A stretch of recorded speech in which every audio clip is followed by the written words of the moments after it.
Hi, welcome to Bible 365, day 46. Today I will be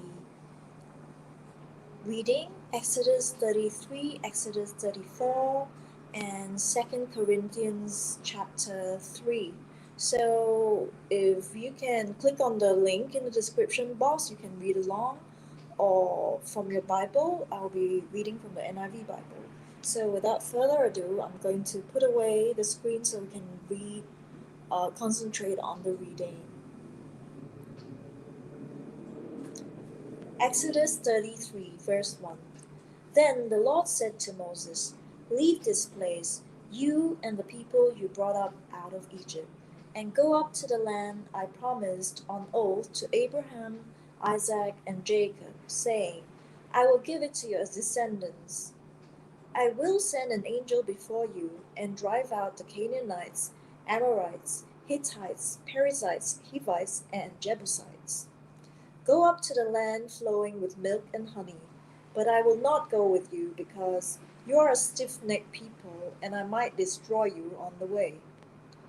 When the people heard these distressing words,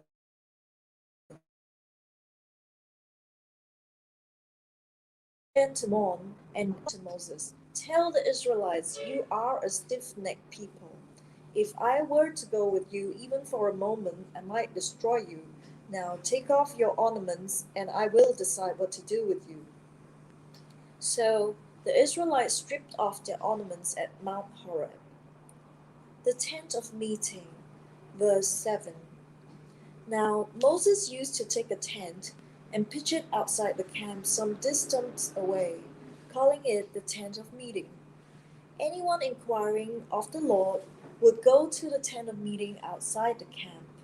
And whenever Moses went out to the tent, all the people rose and stood at the entrances to their tents, watching Moses until he entered the tent.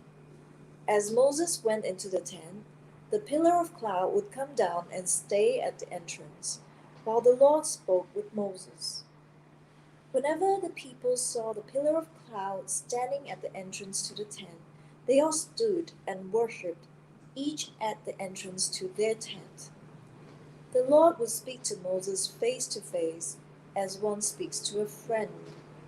Then Moses would return to the camp, but his young aide Joshua, son of Nun, did not leave the tent. Moses and the glory of the Lord, verse 12. Moses said to the Lord, "You have been telling me, 'Lead this people,' but you have not let me know whom you will send with me. You have said, 'I know you by name, and you have found favor with me.' If you are pleased with me, teach me your ways so I may know you and continue to find favor with you. Remember that this nation is your people." The Lord replied, "My presence will go with you, and I will give you rest." Then Moses said to him, "If your presence does not go with us, do not send us up from here. How will anyone know that you are pleased with me and with your people unless you go with us? What else will distinguish me and your people from all the other people on the face of the earth?" And the Lord said to Moses, "I will do the very thing you have asked, because I am pleased with you and I know you by name."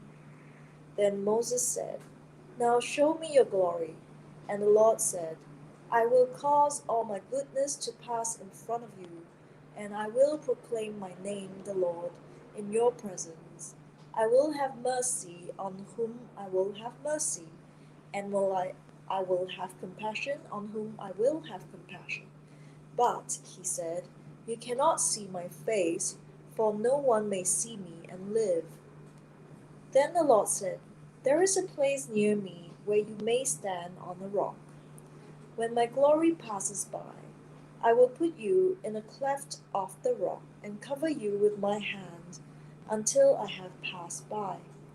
Then I will remove my hand, and you will see my back, but my face must not be seen." Exodus 34. The new stone tablets. Verse 1. The Lord said to Moses, Chisel out 2 stone tablets like the first ones, and I will write on them the words that were on the first tablets, which you broke.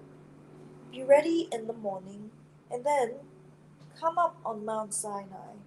Present yourself to me there on top of the mountain. No one is to come with you or be seen anywhere on the mountain. Not even the flocks and herds may graze in front of the mountain. So Moses chiseled out 2 stone tablets like the first ones, and went up Mount Sinai early in the morning, as the Lord had commanded him, and he carried the 2 stone tablets in his hands. Then the Lord came down in the cloud and stood there with him, and proclaimed his name, the Lord. And he passed in front of Moses, proclaiming, the Lord, the compassionate and gracious God, slow to anger, abounding in love and faithfulness, maintaining love to thousands, and forgiving wickedness, rebellion, and sin. Yet he does not leave the guilty unpunished. He punishes the children and their children for the sin of the parents to the third and fourth generation. Moses bowed to the ground at once and worshipped. Lord, he said, if I have found favor in your eyes, then let the Lord go with us. Although this is a stiff necked people, forgive our wickedness and our sin, and take us as your inheritance. Then the Lord said, I am making a covenant with you. Before all your people, I will do wonders never before done in any nation in all the world. The people you live among will see how awesome is the work that I, the Lord, will do for you. Obey what I command you today. I will drive out before you the Amorites, Canaanites, Hittites, Perizzites, Hivites, and Jebusites. Be careful not to make a treaty with those who live in the land where you are going, or they will be a snare among you. Break down their altars, smash their sacred stones, and cut down their Asherah poles. Do not worship any other god, for the Lord, whose name is jealous, is a jealous God. Be careful not to make a treaty with those who live in the land, for when they prostitute themselves to their gods and sacrifice to them, they will invite you and you will eat their sacrifices. And when you choose some of their daughters as wives for your sons, and those daughters prostitute themselves to their gods, they will lead your sons to do the same. Do not make any idols. Celebrate the festival of unleavened bread. For 7 days eat bread made without yeast, as I command you. Do this at the appointed time in the month of Aviv, for in that month you came out of Egypt. The first offspring of every womb belongs to me, including all the firstborn males of your livestock, whether from herd or flock.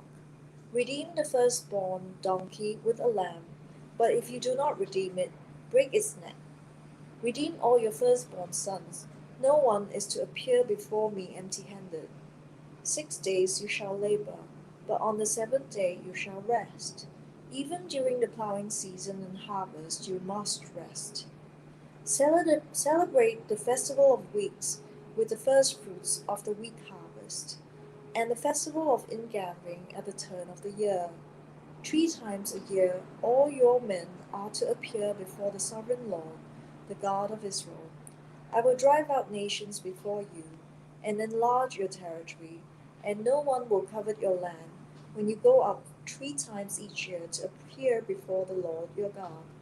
Do not offer the blood of a sacrifice to me, along with anything containing yeast, and do not let any of the sacrifice from the Passover festival remain until morning. Bring the best of the firstfruits of your soil to the house of the Lord your God. Do not cook a young goat in its mother's milk. Then the Lord said to Moses, Write down these words, for in accordance with these words I have made a covenant with you and with Israel. Moses was there with the Lord 40 days and 40 nights, without eating bread or drinking water. And he wrote on the tablets the words of the covenant, the 10 Commandments. The radiant face of Moses, verse 29. When Moses came down from Mount Sinai with the 2 tablets of the covenant law in his hands, he was not aware that his face was radiant, because he had spoken with the Lord. When Aaron and all the Israelites saw Moses, his face was radiant, and they were afraid to come near him. But Moses called to them. So Aaron and all the leaders of the community came back to them, and he spoke to them. Afterward, all the Israelites came near him, and he gave them all the commands of the Lord had given him on Mount Sinai. When Moses finished speaking to them, he put a veil over his face. But whenever he entered the Lord's presence to speak with him, he removed the veil until he came out. And when he came out and told the Israelites what he had been commanded, they saw that his face was radiant. Then Moses would put the veil back over his face until he went in to speak with the Lord. 2 Corinthians chapter 3, verse 1. Are we beginning to commend ourselves again, or do we need, like some people, letters of recommendation to you or from you? You yourself are our letter, written on our hearts, known and read by everyone. You show that you are a letter from Christ, the result of our ministry, written not with ink, but with the Spirit of the living God, not on tablets of stone, but on tablets of human hearts. Such confidence we have through Christ before God, not that we are competent in ourselves to claim anything for ourselves, but our competence comes from God. He has made us competent as ministers of a new covenant, not of the letter, but of the Spirit. For the letter kills, but the Spirit gives life. The greater glory of the new covenant. Verse 7. Now, if the ministry that brought death, which was engraved in letters on stone, came with glory, so that the Israelites could not look steadily at the face of Moses because of its glory, transitory though it was, will not the ministry of the Spirit be even more glorious? If the ministry that brought condemnation was glorious, how much more glorious is the ministry that brings righteousness? For what was glorious has no glory, now in comparison with the surpassing glory. And if what was transitory came with glory, how much greater is the glory of that which lasts? Therefore, since we have such a hope, we are very bold. We're not like Moses, who put a veil over his face to prevent Israelites from seeing the end of what was passing away. But their minds were made dull, for to this day the same veil remains when the old covenant is read. It has not been removed, because only in Christ is it taken away. Even to this day, when Moses is read, a veil covers their hearts. But whenever anyone turns to the Lord, the veil is taken away. Now the Lord is the Spirit, and where the Spirit of the Lord is, there is freedom. And we all, who with unveiled faces contemplate the Lord's glory, are being transformed into his image with ever increasing glory, which comes from the Lord, who is the Spirit.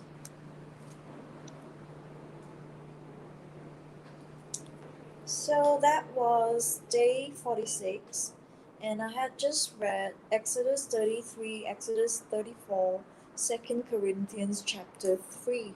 So I will see you on day 47.